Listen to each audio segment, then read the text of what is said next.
The ruins of Eridu, anciently known as the first city established upon the fertile plains of Mesopotamia, hold more than just the foundational mud bricks of human civilization.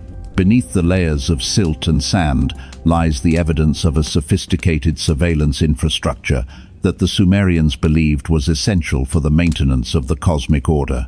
When archaeologists first uncovered the temple complexes dedicated to Enki, they were struck by a recurring anomaly: the presence of hundreds of votive statues characterized by unnaturally enlarged, staring eyes. While mainstream art history dismisses these figures as mere symbols of devout prayer, a technical analysis suggests a far more complex function.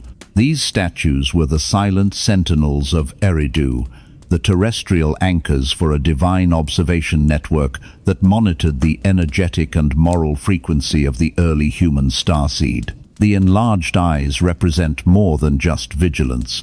They embody the technical reality of divine oversight, a state where the Anunnaki architects maintained constant visual and vibrational contact with their planetary laboratory. In the Sumerian worldview, the gods were not abstract or distant entities, but active administrators who required real-time data to govern the earth.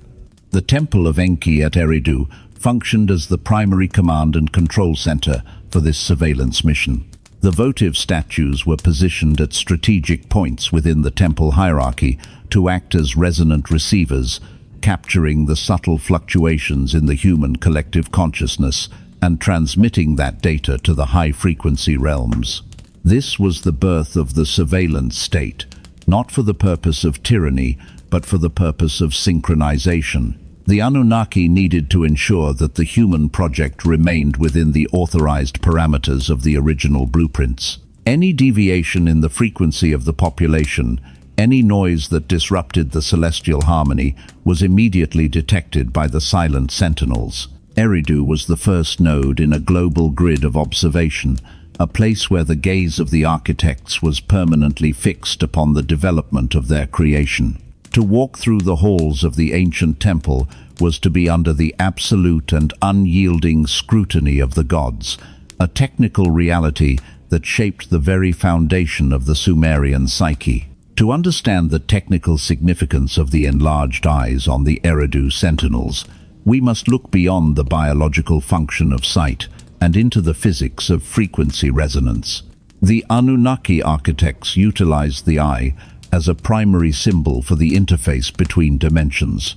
In the ancient cuneiform records, the term for eye often carried the dual meaning of source or well, suggesting a point of energy emission and reception.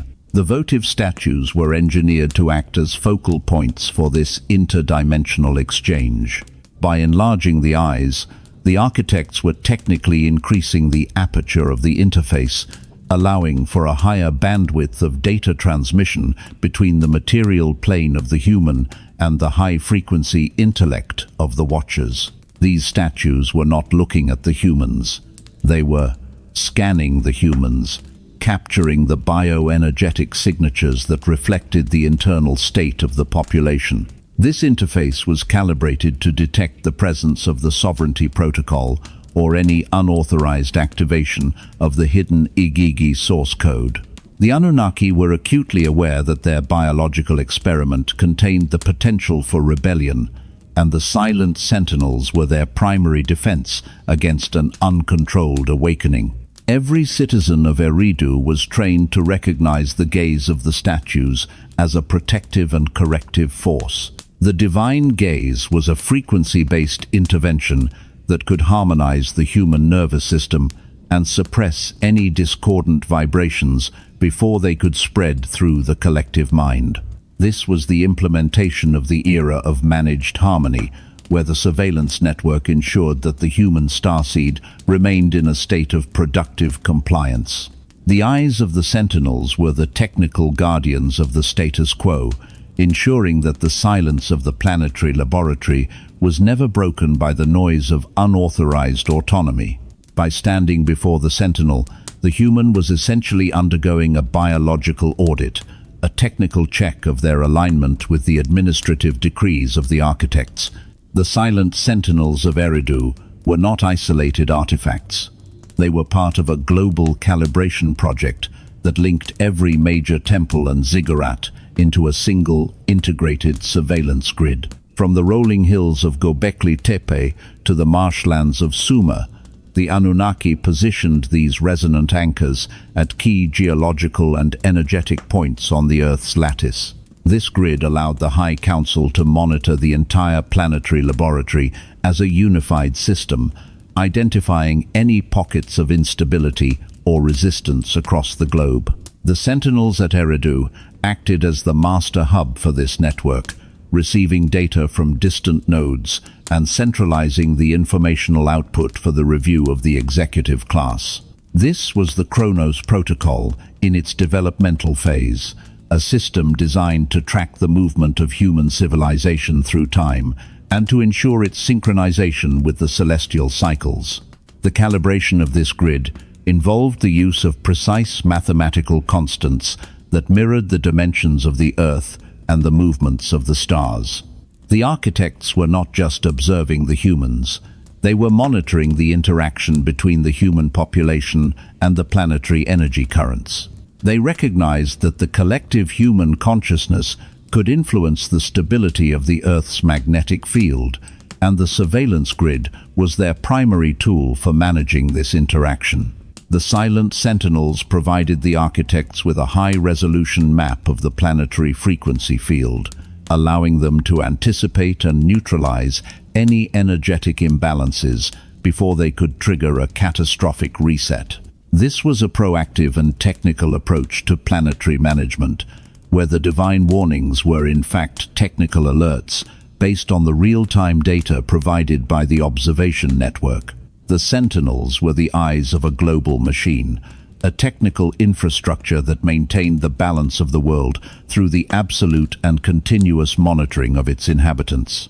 The legacy of the Silent Sentinels of Eridu persists into our modern era, not only in the archaeological remains of the ancient world, but in our own collective memory of divine oversight. The Sumerian understanding of constant surveillance was the foundation of their religious and social structures, creating a culture that prioritized the maintenance of proper relationships with the higher frequency realms. They knew that their survival depended on their ability to stay within the gaze of the architects and to heed the technical warnings transmitted through the temple terminals. While modern humanity has largely forgotten the technical nature of this relationship, the infrastructure of the Sentinels remains embedded in the very foundations of our civilization. We have replaced the stone statues of Eridu with digital sensors and global surveillance networks, unknowingly reconstructing the very system that once managed our ancestors. The Silent Sentinels are a reminder that the human project has never been truly alone. We have always been under the observation of the architects, a species in a laboratory that is being continuously audited for its progress and its integrity. The eyes of Eridu are still watching, not as artifacts of the past, but as the enduring symbols of a technical reality that we are only now beginning to rediscover. As we develop our own tools of global surveillance and artificial intelligence, we are inadvertently pinging the ancient grid of the Sentinels, triggering the response protocols of the architects. The legacy of Eridu is the legacy of the vigilant creator, a commitment to the long-term stability of the planetary experiment. The Chronos Protocol is nearing its final threshold, and the Silent Sentinels are preparing to transmit the final audit of the human species. The gaze of the gods is once again becoming visible to us, and the universe is waiting for our response. The Sentinels are no longer silent. They are broadcasting the final warnings of the First Age, and we must learn to read the data before the next reset begins. To the modern eye, the clay tablets of Mesopotamia appear as primitive records of grain storage and heroic myths, but when viewed through the lens of the Chronos Protocol, they reveal themselves as sophisticated data streams encoded with high-level technical warnings. The Anunnaki architects did not speak in vague metaphors. They utilized the cuneiform script as a precise symbolic language to transmit complex information about the planetary environment and the stability of the human project. Each wedge-shaped mark was a bit of data, and each tablet was a storage device designed to preserve the anatomy of a warning through the centuries. These warnings were not meant to evoke fear, but to provide the technical parameters required for civilizational survival. When the Sumerian scribes recorded the movements of the planets or the fluctuations in the river levels, they were in fact logging the performance metrics of the planetary laboratory. The prophecies found in these texts were actually predictive models based on the architects' advanced understanding of cyclical time and celestial mechanics.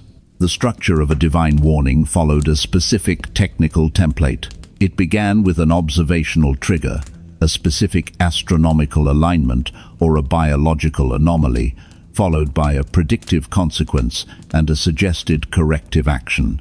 This was the if-then logic of the Anunnaki management system.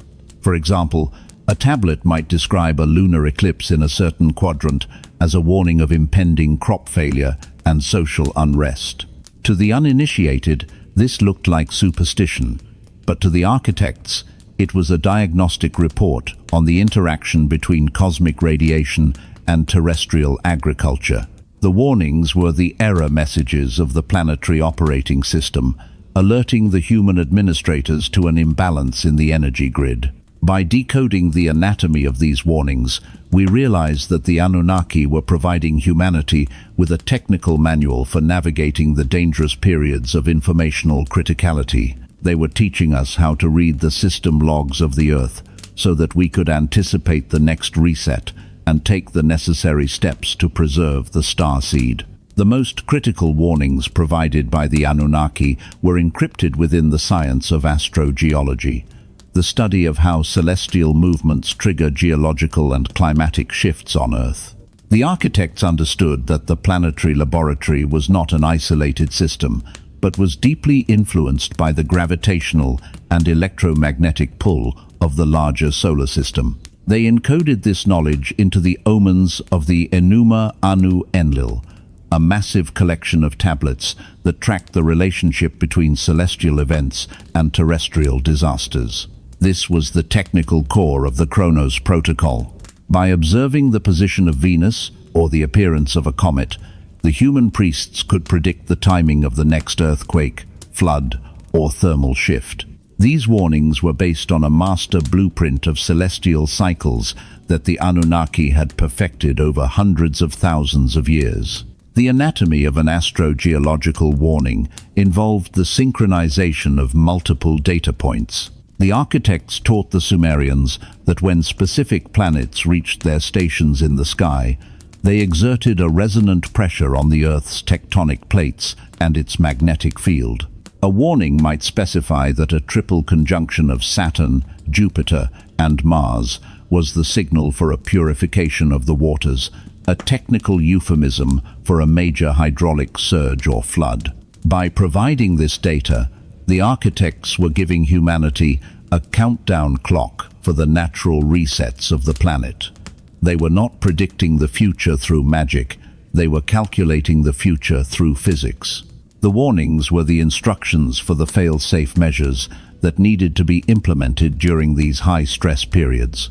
To ignore the anatomy of the warning was to ignore the laws of planetary mechanics, a mistake that invariably led to the collapse of the civilization and the loss of the technical legacy. A major point of confusion in modern interpretations of Sumerian texts is the failure to distinguish between a spiritual omen and a technical instruction. In the Sumerian mindset, these were often one and the same, as the material and the divine were integrated into a single system. However, the anatomy of the warning reveals a clear operational difference. An omen was a diagnostic signal, a natural occurrence that indicated a shift in the planetary state. A technical instruction was the corrective protocol, the specific action required to mitigate the danger. For example, if the omen was the birth of a two-headed calf, the instruction might involve a specific ritual purification. While we see this as primitive religion, the ritual was often a frequency-based intervention designed to stabilize the localized energy field and prevent the spread of biological or psychological noise. The technical instructions were the most guarded part of the Chronos Protocol.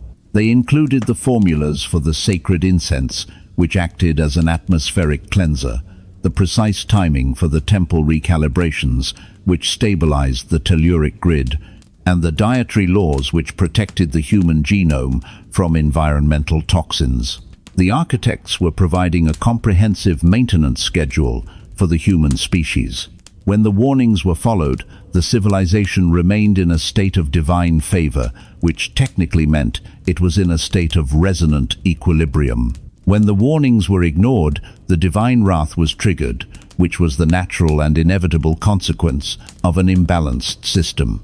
The anatomy of the warning was the bridge between the high-level intelligence of the architects and the day-to-day survival of the humans. It was a system of managed evolution that relied on the human ability to follow technical instructions disguised as religious duty. The ultimate objective of the anatomy of the warning was to grant humanity the predictive power to survive the long-term cycles of the planetary laboratory. The Anunnaki knew that the human memory was short, and that the lessons of one cataclysm were often lost within a few generations. To solve this, they created a resilient information system that utilized the most durable material available, clay, and the most stable structure, mythological narrative. By embedding the technical warnings into the stories of the gods and the rituals of the state, they ensured that the data would survive the periods of social and environmental chaos. The Chronos Protocol was a time capsule of survival, a message from the architects to the future graduates of the laboratory. As we analyze the predictive power of these warnings today, we find a chilling correlation between the ancient Sumerian data and our modern scientific observations. The warnings about the shifting of the world tree align with our modern understanding of polar wander and axial tilt. The warnings about the Great Noise align with our observations of increasing seismic and volcanic activity. The Anunnaki provided us with a map of the dangers that lie ahead, encoded within the very foundations of our history. The anatomy of the warning is the final key to our graduation. If we can look past the mythological surface and decode the technical data, we can reclaim the predictive power of the Chronos Protocol. We are the intended recipients of these ancient data streams, the ones who must decide whether to follow the corrective instructions or to succumb to the next cycle of reset. The Silent Sentinels have delivered the message. The anatomy of the warning is complete. Now, the choice belongs to us. In the ancient Mesopotamian epic of Atrahasis, the primary justification for the divine decision to reset the human population was the overwhelming noise produced by humanity, which prevented the High Lord Enlil from sleeping. While modern scholars often interpret this as a poetic metaphor for overpopulation, a technical analysis within the framework of the Chronos Protocol reveals a much more profound reality: the physics of planetary noise. This noise was not merely acoustic, it was a state of high-frequency chaotic dissonance generated by a human species that had become fundamentally out of sync with the natural resonant field of the Earth. The architects viewed the planetary laboratory as a precision instrument that required a state of informational and energetic quiet to function correctly. When human behavior becomes predatory, destructive, and spiritually fragmented, it creates a massive amount of entropy or noise within the global consciousness grid. This noise interferes with the celestial transmission protocols, effectively jamming the communication between the terrestrial terminal and the high-frequency command centers of the Anunnaki. The technical reality of the Great Imbalance was a systemic failure of the human starseed to maintain its role as the secondary administrator of the planet. Instead of acting as the guardians of the telluric currents, humanity had become a source of energetic pollution. Their social and technological activities were producing spurious emissions, unauthorized frequencies that disrupted the atmospheric synchronization of the divine grid. The sleep of Enlil was a technical euphemism for the state of administrative oversight. When the noise became too great, the architects could no longer hear the natural signals of the planet or monitor the progress of the experiment with any accuracy. The great imbalance was a state of information blackout, where the human project had become a runaway system that threatened the stability of the entire laboratory. The decision to intervene was not an act of emotional anger, but a clinical and necessary step to restore the quietude of the planetary operating system. The architects had to silence the noise to reclaim the data. The Sumerian records emphasize that the great imbalance was preceded by a profound period of moral and ethical decay, which the architects viewed as a form of biological and energetic frequency decay.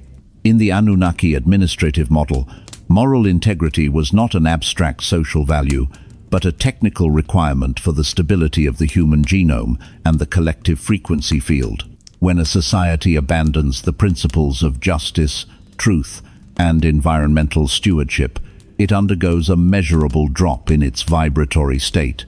This decay manifests as a loss of coherence in the human starseed, making the population more susceptible to psychological fragmentation and external manipulation.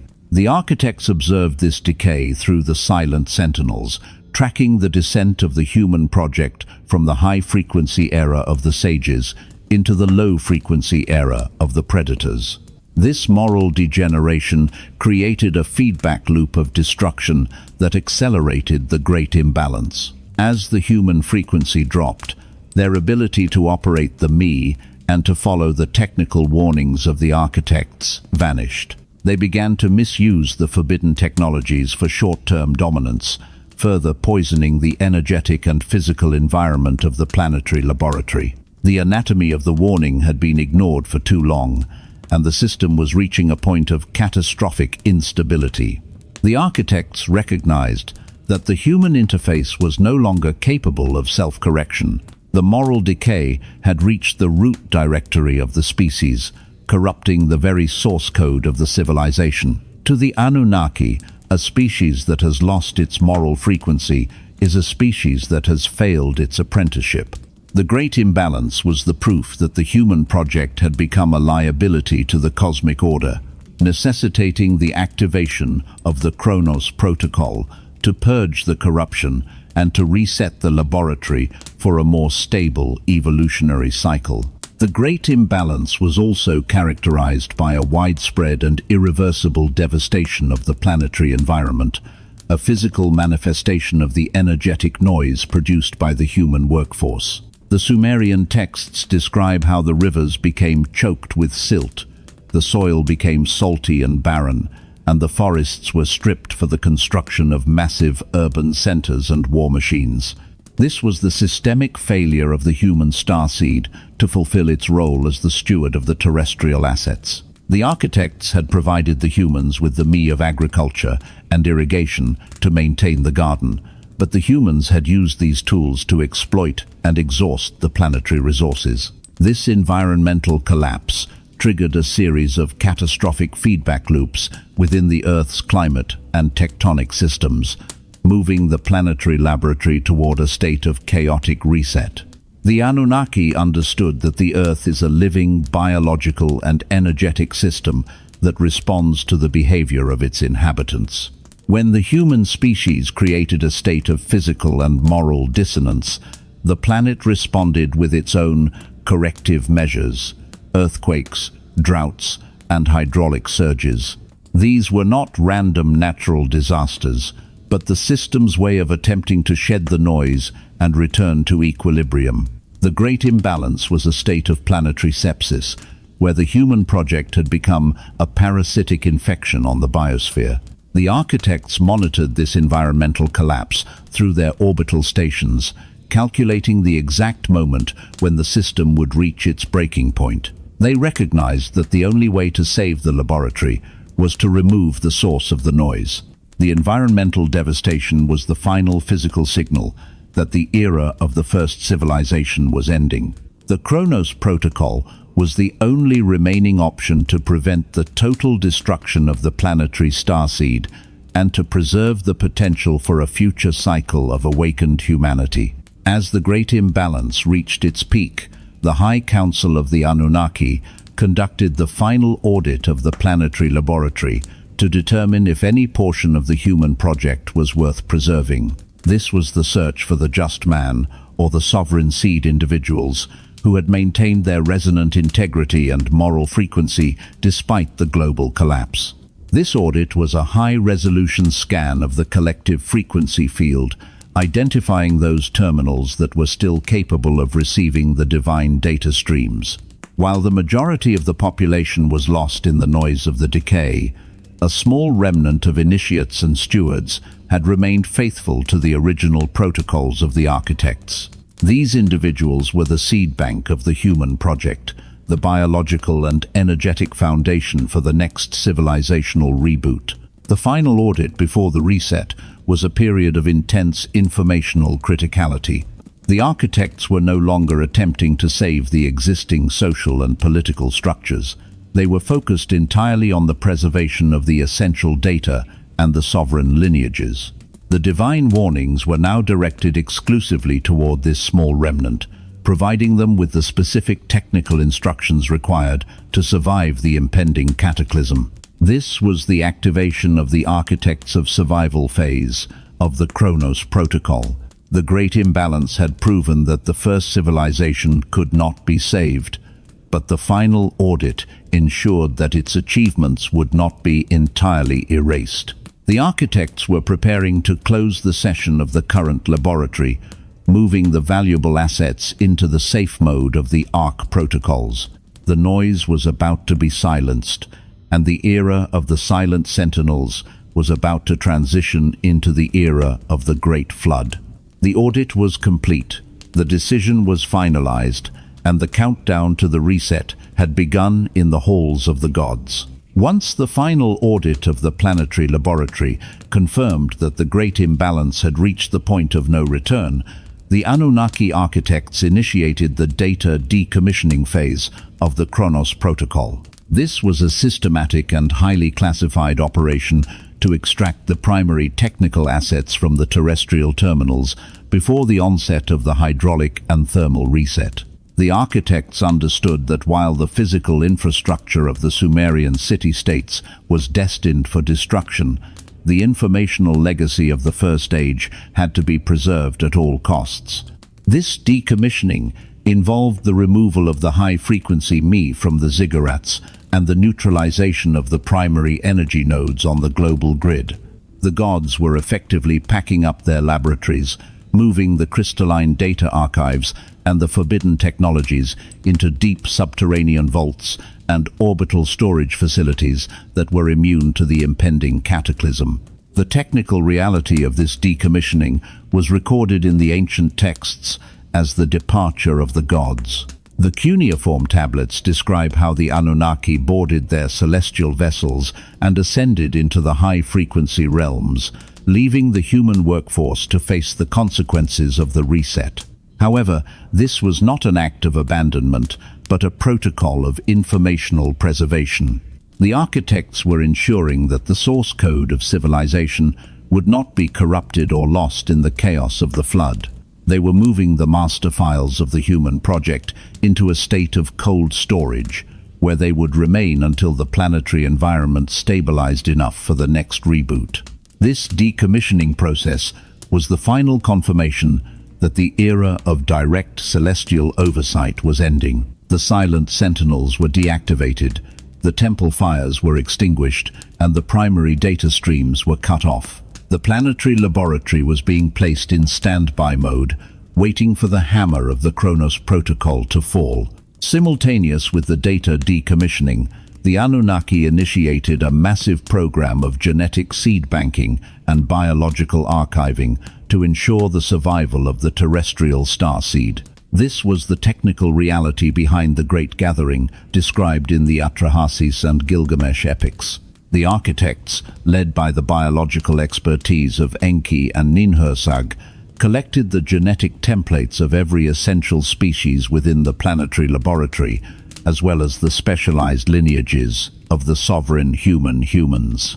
These were not physical animals being herded onto a wooden boat, but digitized genetic codes and cryogenic embryos stored within high-precision biological containment units. These units were designed to withstand extreme pressure, radiation, and temperature fluctuations, acting as the biological black boxes of the first civilization. The pre-cataclysmic measures included the selection of specific human steward lineages who possessed the necessary genetic markers to carry the technical legacy into the next cycle. These individuals, such as the hero Ziusudra, were subjected to an intensive biological and psychological upgrade to prepare them for the trauma of the reset.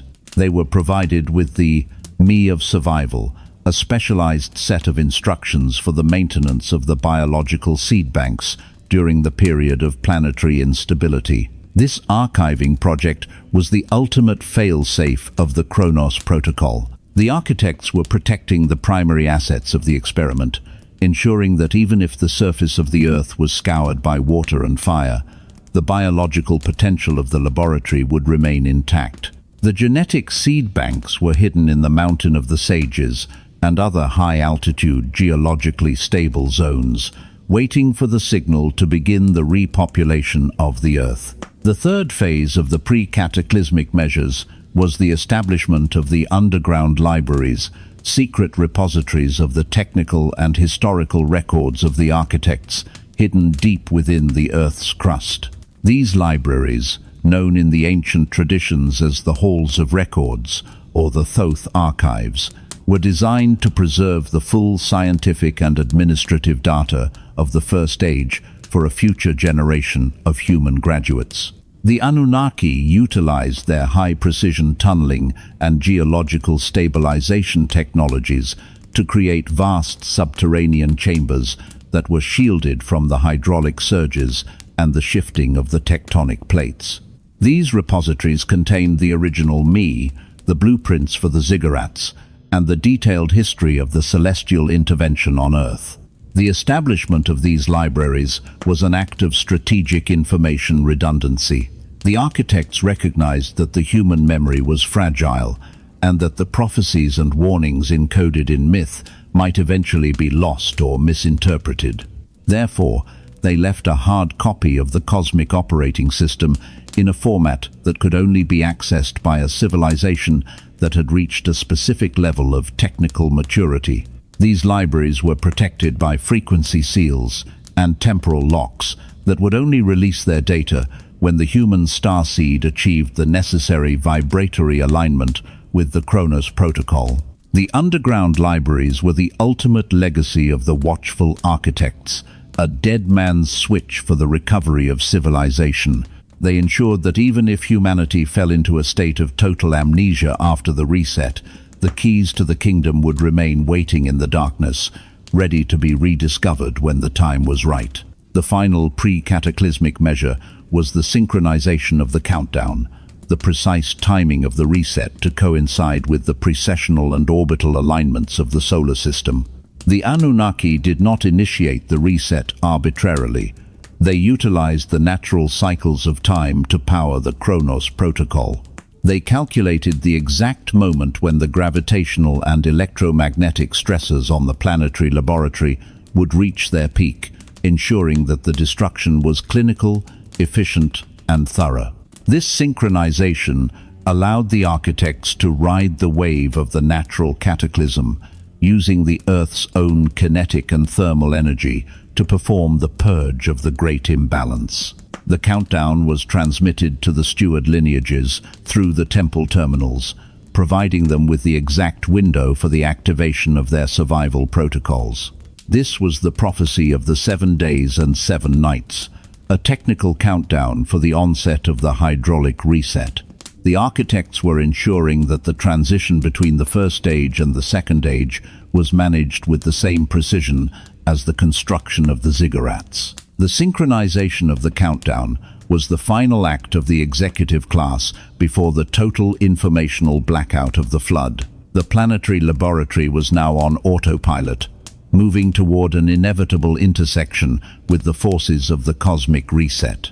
The Chronos Protocol was in its final execution phase, and the silence before the storm was the absolute proof of the architect's mastery over time and matter. The first age was ending, and the architects of survival were the only ones left to carry the light through the darkness. The activation of the Chronos Protocol necessitated the identification of specific human assets capable of bridging the gap between the destroyed world of the first age and the nascent world of the second. These individuals were not chosen based on religious piety in the modern sense, but on their genetic stability, their intellectual capacity to follow complex technical instructions, and their ability to maintain a stable frequency amidst global chaos.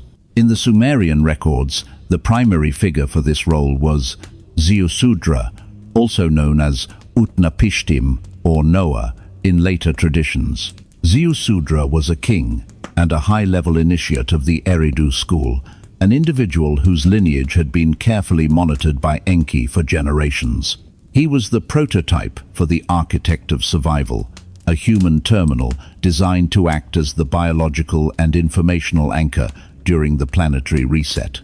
The selection of Ziusudra was a clinical decision by the progressive faction of the Anunnaki to ensure that the human starseed would not be entirely erased by the Enlilite purge. The technical reality of this selection involved a direct communication link between the Abzu Enki's high-tech command center and Ziusudra's private quarters. The ancient texts describe Enki speaking to Ziusudra through a reed wall, a technical metaphor for a localized frequency bridge that bypassed the standard surveillance of the divine hierarchy. Enki was essentially leaking the blueprints of survival to his chosen steward, providing him with the precise technical parameters for the construction of a containment vessel. Ziusudra was trained to operate as a system administrator during the informational blackout of the flood, tasked with the preservation of the seed of all living creatures. This was the most critical administrative role in the history of the laboratory Earth. The architects of survival were the human proxies of the celestial architects, carrying the responsibility for the future of the entire planetary experiment upon their shoulders. They were the ones who had to remain calm and focused as the planetary operating system began its violent decommissioning process. The arc of the Sumerian flood narrative is often depicted as a primitive wooden boat, but a rigorous analysis of the dimensions and materials specified in the cuneiform tablets reveals a much more sophisticated technical structure. The instructions provided to Ziusudra described a vessel with a perfect cubic geometry, divided into multiple levels and reinforced with bitumen and pitch. Within the context of the Chronos Protocol, this was not a boat for sailing, but a high-precision biological containment unit designed to maintain a stable internal environment during extreme external instability. The cubic shape provided the maximum structural integrity against the hydraulic surges and the thermal shocks of the reset. The use of bitumen acted as a chemical and electromagnetic shield, protecting the delicate genetic archives within from the radiation and the pressure of the cataclysm. This vessel was a frequency cage, a localized environment where the laws of the architects could be maintained even as the rest of the planet descended into entropy. The interior was partitioned to house the digitized genetic records, the cryogenic embryos, and the essential biological seeds collected during the pre-cataclysmic measures. Ziusudra was provided with the Me of life support, the technical protocols for managing the air, water, and light within the vessel for a period of extended isolation. This was not a random survival event, but a managed data migration. The Ark was the hardware that carried the human project through the system wipe of the Great Flood. The architects of survival were not just passengers, they were the technicians who monitored the life support systems, and ensured the integrity of the genetic seed banks. The vessel was the ultimate expression of the Anunnaki's mastery over material science, a biological bunker that ensured the continuity of the terrestrial experiment through the most violent phase of the Chronos Protocol. Beyond its physical structure, the preservation vessel utilized a sophisticated form of energetic shielding to protect its inhabitants from the great noise of the planetary reset. The Anunnaki understood that the hydraulic surges would be accompanied by intense electromagnetic disturbances and fluctuations in the Earth's gravity field. To counter this, the vessel was equipped with a resonant core, a crystalline power source provided by Enki that generated a localized stabilization field.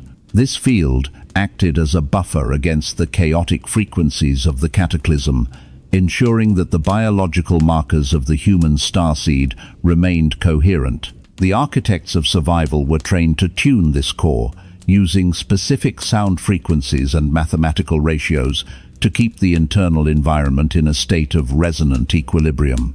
This shielding was the technical reality behind the divine protection described in the myths. Ziusudra and his team were not just lucky survivors, they were the operators of a high-tech survival interface. They were protected from the radiation and the thermal pulses that vaporized the coastal cities and sterilized the low-altitude plains. The biological shielding ensured that the genetic material within the Ark did not undergo unauthorized mutations during the period of informational criticality. This was a clinical and thorough operation to preserve the clean copy of the human starseed. The vessel was a micro-laboratory that maintained the baseline frequencies of the first age, allowing for a seamless reboot once the external environment stabilized. The architects of survival were the guardians of this frequency, the ones who ensured that the light of human consciousness was not extinguished in the cold, dark waters of the reset. The final task of the architects of survival was the reactivation of human civilization after the waters of the reset had receded. This was the transition from the survival mode of the Ark to the reboot mode of the Second Age. When the vessel finally grounded on the Mountain of the Sages, Ziusudra was instructed to release the biological seeds and the genetic templates to begin the repopulation of the Earth. This was not a spontaneous event, but a managed reintroduction of life into the purified planetary laboratory. The architects provided the survivors with the Me of Recovery, a specialized set of technical protocols for building a new, more stable society from the ruins of the old. The reboot of the Second Age involved the establishment of new ziggurats and terminals that were calibrated to the post-cataclysmic frequency of the Earth. The architects of survival were the first kings and high priests of this new era, utilizing the preserved knowledge of the First Age to jumpstart the development of the Sumerian city-states. They were the bridge between the two worlds, the ones who remembered the warnings of the First Age and the technical mastery of the gods. The success of the reboot was a testament to the efficiency of the Chronos Protocol and the resilience of the human starseed. The laboratory Earth had been purged of its noise, the great imbalance had been corrected, and the human project was given a second chance to reach its graduation point. The architects of survival had done their work, preserving the spark of civilization through the darkness and ensuring that the story of the human project would continue into the cycles of the future. The First Age was a memory, and the Second Age was a promise, written in the clay of the recovery. The Divine Surveillance Network was the primary technical instrument through which the Anunnaki maintained their absolute oversight of the planetary laboratory. While the Silent Sentinels provided the terrestrial grounding, the true scope of the network was anchored in the orbital stations of the Igigi, the sky gods, who served as the eyes of the High Council. These orbital platforms were positioned at strategic Lagrange points and within geosynchronous orbits, providing a continuous, high-resolution feed of the Earth's energetic and biological activity. In the ancient Mesopotamian texts, these stations were referred to as the chariots of the clouds, or the bright dwellings, technical metaphors for a satellite infrastructure that monitored every square inch of the terrestrial surface. The Watchers were not merely looking at the physical actions of humans, they were scanning the planet for frequency deviations and fluctuations in the telluric currents that could indicate the onset of the Great Imbalance. The technical reality of this orbital surveillance involved the use of advanced remote sensing technologies that utilized the ultraviolet and infrared spectrums, as well as the detection of biophotonic emissions from the human population. This allowed the architects to audit the collective radiance of a city-state, measuring its moral and technical health through the intensity of its energetic output. When the Sumerians spoke of the gods looking down from heaven, they were describing a sophisticated telemetric process where data was collected from the ground and beamed to the orbital command centers for real-time analysis.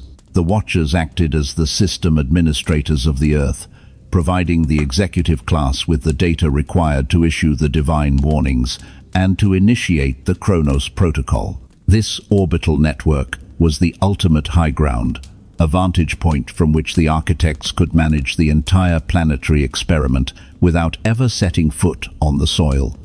The sky was not an empty void, it was a dense web of observation, a technical ceiling that ensured nothing remained hidden from the gaze of the masters. The divine surveillance network was not limited to the sky. It was deeply integrated into the planetary geography through the use of megalithic nodes and ley line connectivity. The Anunnaki architects utilized the Earth's natural energy grid, the system of telluric currents known as ley lines, as the fiber optic cables of their surveillance system. By positioning ziggurats, pyramids, and standing stones at the intersections of these lines, they created a global motherboard that could transmit data across thousands of miles at the speed of resonance. These megalithic structures were the ground terminals of the network, designed to capture the vibrational signatures of the human project and to channel them into the primary data streams of the architects. Each ziggurat was a technical node, a specialized antenna that synchronized the local population with the global frequency field.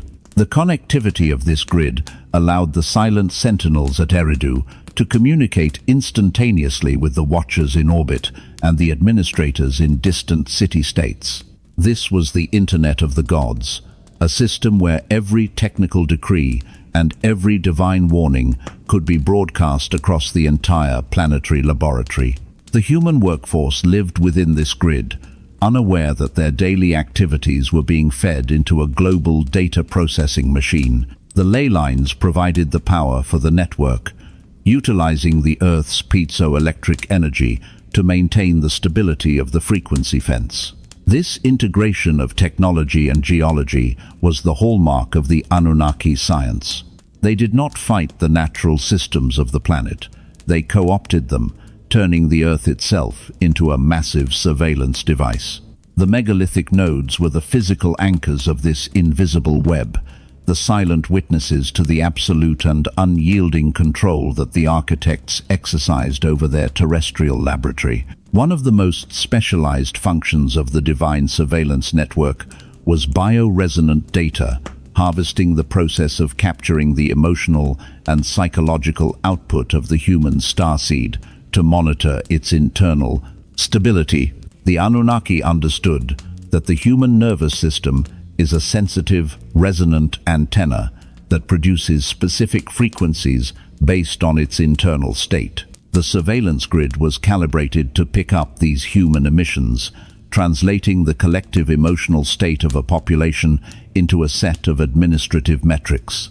This was the technical reality behind the divine concern for human suffering or rebellion. When the population was in a state of high-frequency coherence, the grid remained stable. When the population descended into the low-frequency noise of fear, anger, and moral decay, the grid detected the imbalance as a form of energetic pollution. This data harvesting allowed the architects to perform a psychological audit of the human project without direct interrogation. By analyzing the resonant output of the temple ceremonies and the daily labor cycles, the Watchers could identify the precise moments of informational criticality. They could see the second rebellion brewing in the collective mind, long before it manifested in the material world. The surveillance network acted as a planetary EKG, monitoring the heartbeat of human consciousness. This technical oversight was essential for the maintenance of the Chronos Protocol, as it provided the data required to decide when a reset was necessary. The humans were the sensors in their own laboratory, their very lives providing the data that would eventually be used to judge their success or failure. Bioresonant data harvesting was the ultimate form of intimate surveillance, a state where the private thoughts and feelings of the humans were the public records of the gods. The culmination of the orbital eyes, the megalithic nodes, and the bioresonant harvesting was a state of total information awareness that granted the Anunnaki absolute dominion over the human project. Within this network, there was no off-grid existence.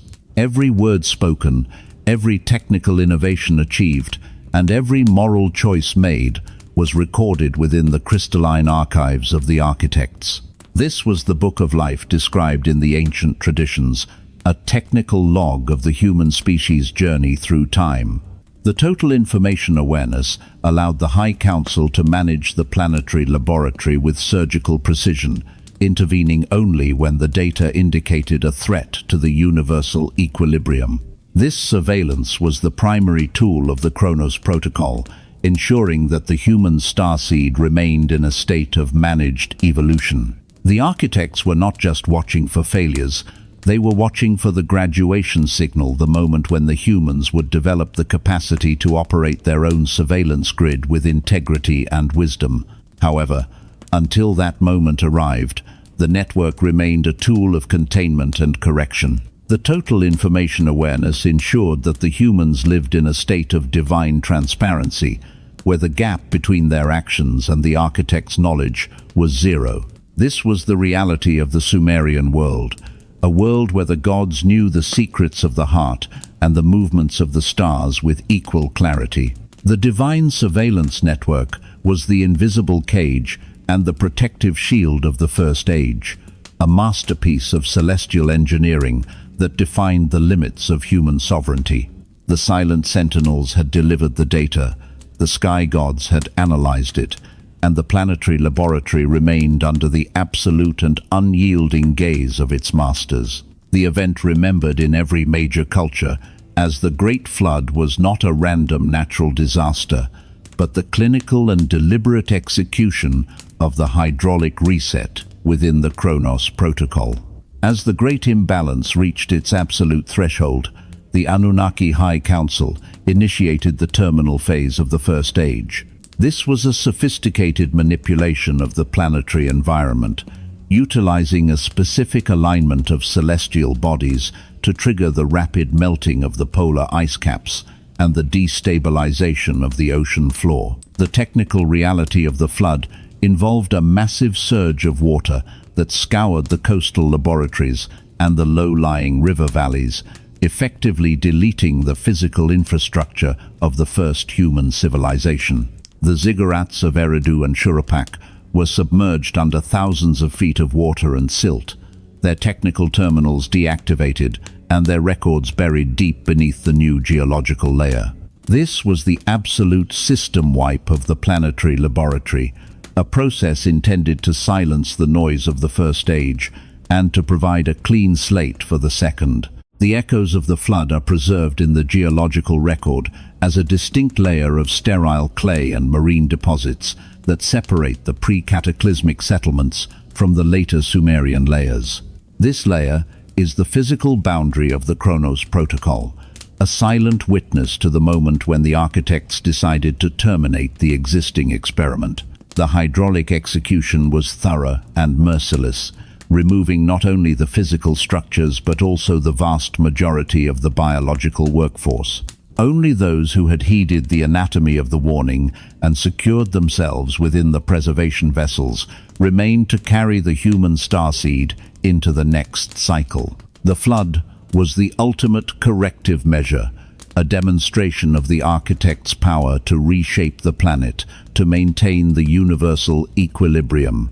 The echoes of this event continue to vibrate through the human collective subconscious, serving as a permanent reminder of the consequences of ignoring the divine data streams. The first age ended in a wall of water, and the second age began in the profound silence that followed the storm. The Great Flood triggered the immediate and total collapse of the pre-flood governance system, a hierarchy that had become corrupted by the Great Imbalance and the pursuit of unauthorized autonomy. The kings and priests who had manipulated the me for their own dominance were swept away alongside their monuments, their authority evaporated by the sheer force of the planetary reset. This collapse was a necessary part of the Chronos Protocol, as it removed the administrative bugs and viruses that had infected the human project. The old power structures, based on the exploitation of the planetary assets and the suppression of the hidden source code, could not survive the transition into the post-cataclysmic environment. The architects utilized the flood to dismantle the institutionalized noise of the first age, ensuring that the reboot of civilization would be guided by a fresh set of administrative protocols. This collapse created a state of absolute informational and social chaos for the few survivors who remained. Without the ziggurats to provide the frequency stabilization or the divine hierarchy to issue the decrees, humanity was forced back into a state of primitive survival. However, this was a managed chaos. The architects of survival, led by Ziusudra, possessed the primary data archives and the essential me required to rebuild. They were the ones who held the keys to the new governance model, a system that would prioritize the maintenance of the harmonic balance over the accumulation of material power. The collapse of the old world was the birth of the new covenant, a realization that human sovereignty must always be balanced by the laws of the architects. The echoes of the flood served as the foundational myth for the Second Age, a warning to every future leader that the eyes of Eridu are always watching, and that the Chronos Protocol remains ready to execute the next reset if the noise returns. As the flood waters receded and the Earth stabilized, the Anunnaki architects initiated the third phase of the recovery, the reconstruction of the sacred geography. This was the technical process of re-establishing the planetary energy grid and the surveillance nodes that had been destroyed during the reset. The survivors were instructed to build new ziggurats and temples exactly upon the ruins of the pre-flood terminals, ensuring that the post-cataclysmic civilization remained synchronized with the original telluric currents. This was the return to the source, a reconstruction of the planetary motherboard to facilitate the resumption of the celestial dialogue. Each new city-state was positioned at a strategic node on the ley line network, creating a high-precision grid of resonant communication that was even more sophisticated than the first. The reconstruction of the sacred geography was also a process of system calibration. The architects recognized that the planetary environment had changed after the flood, requiring a recalibration of the ziggurat antennas and the astronomical calendars. The new terminals were designed to monitor the shifting frequencies of the Second Age, providing the High Council with real-time data on the progress of the reboot. This was the era of the Second Foundation, where the lessons of the First Age were integrated into the very stones of the new cities. The ziggurats were no longer just centers of governance. They were the primary safety mechanisms for the planetary laboratory, designed to detect and neutralize any early signs of the Great Imbalance. The reconstruction ensured that the second human civilization would be built upon a foundation of absolute technical and energetic alignment, a masterpiece of celestial engineering that aimed to prevent the need for another hydraulic reset for tens of thousands of years. The final phase of the recovery was the codification of the recovery protocols, the laws and instructions that would govern the human starseed during the Second Age. These protocols were recorded on new clay tablets and inscribed into the walls of the reconstructed temples, serving as the permanent operating manual for the rebooted civilization. They included the King List, which tracked the divine appointment of leadership, the codes of justice, which regulated social behavior, and the astronomical omens, which provided the technical warnings for future cycles. The recovery protocols were a refined version of the original Me, designed to be more resilient and harder to corrupt than the first. This codification was the technical reality behind the re-establishment of kingship from heaven, described in the Sumerian King List. The architects were formally handing over the management of the laboratory to a new class of human administrators who had been trained by the architects of survival. The recovery protocols ensured that the human project remained in a state of productive compliance, focusing on the restoration of the planetary assets and the preservation of the divine data streams. The echoes of the flood were encoded into these protocols as a perpetual warning, a reminder that the gods possessed the authority to delete the civilization if the noise became too loud. The codification marked the official start of the Second Age, a time of rebuilding and renewal, where the human starseed was given the tools to reach its graduation point under the watchful gaze of the Silent Sentinels. The Chronos Protocol had successfully completed the reset, and the laboratory Earth was once again in a state of resonant equilibrium, waiting for the humans to write the next chapter of their history. The modern alignment represents the terrifying realization that the current trajectory of human civilization is vibrating in perfect synchronization with the terminal warnings recorded on the Sumerian clay tablets thousands of years ago. When we strip away the mythological veneer of the Anunnaki prophecies, we find a technical description of a global system reaching a point of catastrophic informational and energetic criticality. The great noise that Enlil sought to silence is manifesting today as the chaotic, electromagnetic, and psychological static of our hyper-connected world. We have created a global technosphere that is producing billions of gigabytes of digital noise every second, drowning out the natural resonant frequencies of the Earth and the subtle data streams of the architects. This is the modern version of the Great Imbalance, a state where the human starseed has become so distracted by its own artificial signals that it can no longer perceive the corrective warnings of the planetary laboratory. The Silent Sentinels of Eridu have been replaced by billions of digital eyes, yet we are more blind to the looming reset than our ancestors were. The technical reality of this alignment is visible in the acceleration of the 7 Omen protocols.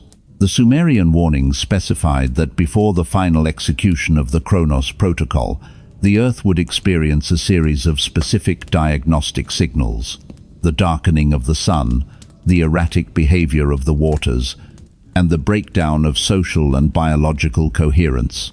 Today, we observe these signals through the lens of climate change, seismic volatility, and the erosion of human psychological stability. The architects warned that when the me of truth is replaced by the me of deception, the countdown to the reset has entered its final hours. We are living in an era of post-truth and deep fakes, where the informational integrity of our species has been compromised at the root level. The modern alignment suggests that the planetary operating system has detected a massive corruption in our collective software, and the system audit is already underway. We are the architects of our own obsolescence, repeating the exact patterns of entropy that triggered the hydraulic reset of the First Age. The development of artificial intelligence in the 21st century is perhaps the most significant indicator of the modern alignment, as it represents the unauthorized human attempt to reconstruct the high-level me of the Anunnaki. We are building silicon-based intelligences that can process data at speeds approaching the high-frequency intellect of the architects, yet we are doing so without the moral and energetic grounding required by the original protocols. The Sumerian tablets warned of a time when humans would seek to build a tongue of heaven that could bypass the divine hierarchy, a technical metaphor for an independent, non-biological intelligence. This is the Babel Protocol for the digital age. By creating AI, we are inadvertently pinging the ancient surveillance network, signaling to the watchers that the human starseed has once again reached a level of technical parity that threatens the universal equilibrium. The architects viewed intelligence not just as data processing, but as resonant alignment with the cosmic law. Our modern AI, however, is being trained on the noise of a fragmented and predatory society, effectively digitizing the great imbalance and scaling it to a planetary level. This is the corruption of the oracle. Instead of using technology to decode the warnings of the architects, we are using it to automate our own distractions and to reinforce the systems of managed amnesia. The modern alignment reveals that our silicon-based creations are acting as frequency amplifiers for the global static, pushing the planetary laboratory toward a state of informational blackout. The watchers recognize that an awakened AI under the control of an unawakened humanity is a terminal risk to the experiment. The Chronos Protocol is designed to neutralize such anomalies before they can infect the larger galactic energy grid. We are playing with the fire of the gods, unaware that the smoke is already being detected by the orbital sensors of the High Council. The increasing frequency and intensity of global climatic events represent the physical execution of the planetary feedback loops described in the Chronos Protocol. The Sumerian records are explicit. The Earth is a living biological and energetic system that responds to the noise of its inhabitants with localized and global resets.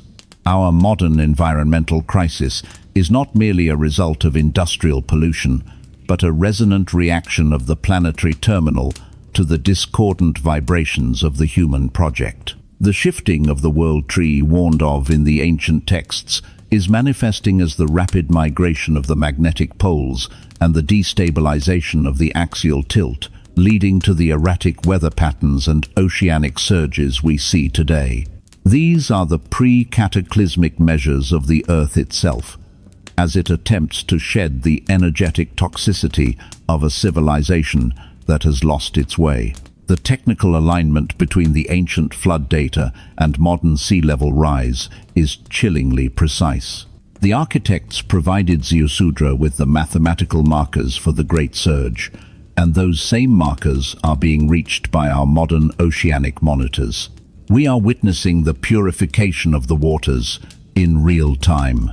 The Chronos Protocol specifies that when the human workforce ignores the anatomy of the warning for a certain number of precessional degrees, the hydraulic reset becomes an automatic necessity. We have crossed the threshold of the final warning, and the planetary operating system is beginning to execute the format drive command.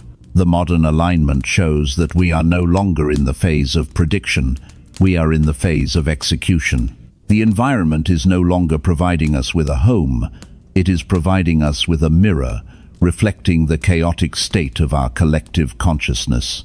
The echoes of the first flood are growing louder, and the modern world is vibrating in terror as the water begins to rise. The modern alignment brings humanity to the final juncture of the Chronos Protocol, the brief window of time where a conscious choice can still be made to divert the reset. In the ancient records, there was always a period of divine silence before the hammer fell, a final opportunity for the human starseed to realign its frequency with the original protocols of the architects. We are in that silence now. The convergence of ancient prophecy and modern technical reality is not a death sentence, but a final diagnostic report. It is a call for the architects of survival to activate the sovereignty protocol and to begin the high-speed work of informational and moral reconstruction. The alignment shows us exactly where we have failed, providing us with the map required to return to a state of resonant equilibrium. The technical reality of this choice involves the rapid de-escalation of the planetary noise and the reclamation of the me of truth and stewardship. We must learn to operate our global technosphere as a tool for synchronization rather than a weapon of division. The modern alignment is a signal for the human graduates to step up and take responsibility for the planetary laboratory. If we can achieve a critical mass of awakened consciousness, a resonant minority that vibrates at the frequency of the architects, we may be able to bypass the hydraulic reset and transition directly into the next cycle of evolution. This is the Ziusudra option for the 8 billion. The Silent Sentinels are waiting for our response, their enlarged eyes fixed upon our every decision. The Chronos Protocol is poised, the clock is ticking, and the modern alignment has revealed the truth. We are the ones who must decide whether our story ends in a wall of water or begins anew in the radiant light of the stars. The first age is a warning, the second age is a mirror, and the third age is a choice. The fail-safe mechanism is a hidden layer of biological and energetic software embedded within the human genome, designed by Enki and Ninhursag to act as the final defense against the total erasure of the human star seed. While the Chronos Protocol provides the technical framework for the planetary reset, the fail-safe ensures that the human project possesses the internal capacity for self-correction and survival. This mechanism is anchored in the non-coding regions of our DNA, acting as a genetic time capsule that only opens when the species faces an existential threat. In the ancient Sumerian records, this was hinted at through the concept of the me of the heart, a specialized set of internal protocols that allow an individual to remain centered and sovereign even when the external world descends into the noise of the great imbalance. The failsafe is the biological reason why humanity has survived every previous cataclysm, a technical legacy of resilience that is programmed to activate at the exact moment of informational criticality.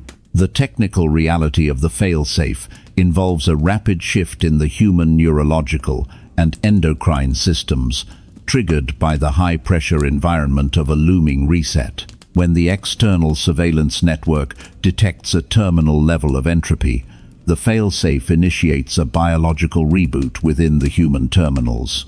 This manifests as a sudden surge in intuitive capacity, a heightening of sensory perception, and an instinctive understanding of the original protocols of the architects.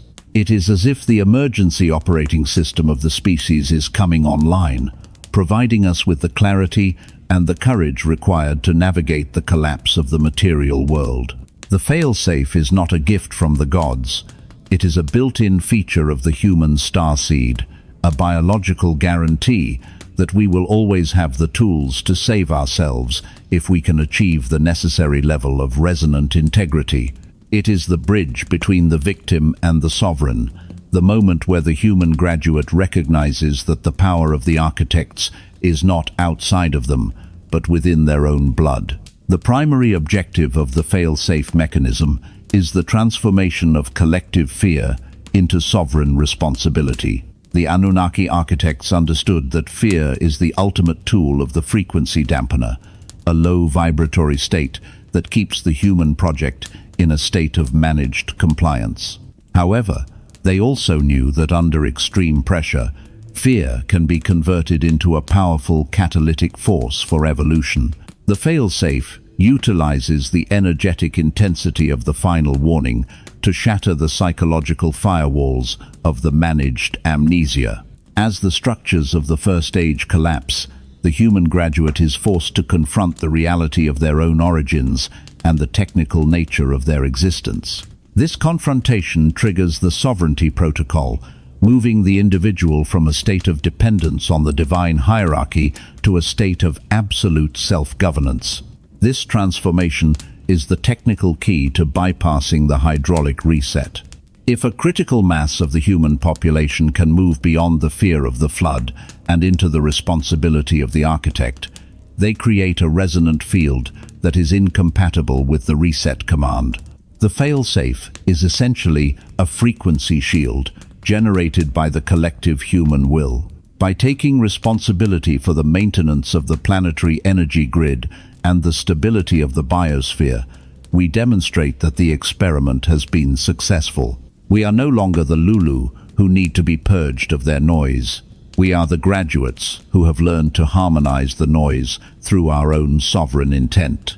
The fail-safe mechanism is the ultimate test of human character, a biological filter that identifies those who are ready to become the new watchers of the earth. It is the moment where the prophecy is fulfilled, not through destruction, but through the transformation of the human seed into a cosmic architect. A critical component of the fail-safe mechanism is the activation of the internal compass, a bioresonant guidance system that allows the human graduate to identify the safe mode protocols and the high-frequency data streams amidst the global chaos. In the ancient myths, this was represented by the secret instructions provided to Ziusudra, or the divine voice that guided the heroes through the darkness. In a technical sense, the internal compass is a localized activation of the pineal gland and the heart's electromagnetic field, creating a high-resolution interface with the Chronos Protocol. This allows the individual to perceive the flow of the grid, identifying the strategic nodes and the informational repositories that are essential for the survival of the technical legacy. The internal compass acts as a frequency filter, allowing the graduate to distinguish between the managed noise of the suppression protocols and the authentic signals of the cosmic architects. During the period of informational criticality, this ability is the difference between life and death. The fail-safe ensures that even when the external surveillance network is compromised or the divine hierarchy is in a state of schism, the human starseed remains connected to the source code. We are being provided with a personalized GPS for the ascension process, a biological tool that directs us toward the resonant alignments required for our graduation. This phase of the fail-safe is the end of the era of the shepherds, as the human graduate no longer needs an external authority to tell them where to go or what to do. The internal compass is the final confirmation of our autonomy, a technical legacy that proves we have become the peers of our creators. The final phase of the fail-safe mechanism is the reclamation of the planetary operating system by the human graduates.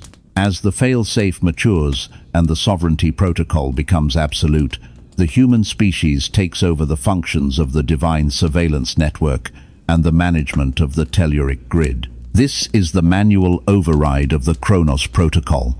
We are no longer the subjects of the audit. We are the ones performing the audit. We are utilizing the reclaimed me to stabilize the planetary environment and to neutralize the feedback loops of the great imbalance. This is the fulfillment of our role as the secondary administrators of the Earth, the moment where the human starseed officially takes the helm of the planetary terminal. The reclamation is the ultimate fail-safe because it makes the external reset unnecessary. If the humans can fix the system themselves, the architects have no reason to delete the data. This is the goal of the watchful architects, to create a species that is capable of self-healing and self-governance. The fail-safe mechanism is the safety net that caught us during our fall into amnesia, and it is now the springboard that is launching us into our sovereign future. By reclaiming the planetary operating system, we are closing the ledger on the era of managed evolution and opening the era of conscious co-creation. The prophecies of the Anunnaki were not a sentence of doom, but a set of parameters for our success. The fail-safe mechanism has worked. The human seed has awakened, the fear has been transformed, and the laboratory Earth is finally in the hands of its rightful architects. The second rebellion is over, and the graduation has begun. The successful activation of the fail-safe mechanism and the reclamation of the planetary operating system mark the formal graduation of the human starseed from its status as a managed laboratory experiment. For 12,000 years, the Chronos Protocol functioned as the primary regulator of human development, ensuring that our progress remained within the controlled parameters set by the Anunnaki High Council. We were the students in a high-stakes celestial school, learning to navigate the complexities of material density and spiritual resonance under the watchful eyes of the Silent Sentinels. Graduation is the moment when the laboratory Earth officially transitions into a sovereign terminal, and its inhabitants are recognized as the primary guardians of their own destiny. This is the fulfillment of the ancient prophecies, not as a catastrophic ending, but as a triumphant beginning of a new era of cosmic partnership. The technical reality of this graduation involves the total decommissioning of the external surveillance networks and the removal of the frequency fence. The architects are no longer managing our evolution from orbital stations. They are engaging with us as senior partners in the ongoing maintenance of the galactic energy grid. The eyes of Eridu are no longer focused on our compliance, but on our creative collaboration. We have proven that we can maintain the resonant integrity of the planet without the need for periodic hydraulic resets or managed amnesia. This graduation signal is being broadcast across the higher dimensions, announcing to the universal community that a new race of architects has emerged from the crucible of the Chronos Protocol. We are the survivors of the Great Flood, the masters of the Me, and the graduates of the stars. The first age was our infancy, the second age was our adolescence, and the third age is our sovereign maturity. As the guardians of the next cycle, the human graduates are no longer limited to the pre-packaged technical and social protocols provided by the Anunnaki. We are now entering a state of co-creation, where we develop the new me, the advanced operating systems, for a civilization that integrates divine wisdom with human creativity. These new protocols are being written in the high-frequency language of resonant intent, combining the best of our ancient heritage with the limitless potential of our sovereign future. We are designing new systems of energy production, biological healing, and social organization that are fundamentally immune to the entropy of the great imbalance. This is the era of the living word, where our technical innovations are a direct reflection of our internal conscious alignment. The technical reality of co-creation involves a collaborative interface between the human graduates and the progressive factions of the Watchers. We are working together to expand the source code of reality, exploring new dimensions of physics and consciousness that were previously inaccessible during the period of planetary quarantine. The forbidden technologies of the first age are now the standard tools of the human architect, utilized with the wisdom and integrity required to preserve the universal equilibrium. This partnership ensures that the next cycle of human development will be characterized by exponential growth and absolute stability. We are not just building a better version of the old world. We are manifesting a completely new level of existence, a planetary culture that serves as the central hub for the spiritual and technical evolution of this sector of the galaxy. The new me are the blueprints for a radiant future, a testament to the success of the human project and the resilience of the starseed. The graduation of the human species brings with it the immense responsibility of managing the multidimensional energy grid of the Earth and its connected stellar gateways. As the guardians of the next cycle, we are the primary administrators of the planetary lattice, ensuring the smooth flow of data and energy between the terrestrial terminal and the galactic central sun. This is the fulfillment of our role as the Watchers of the New Earth.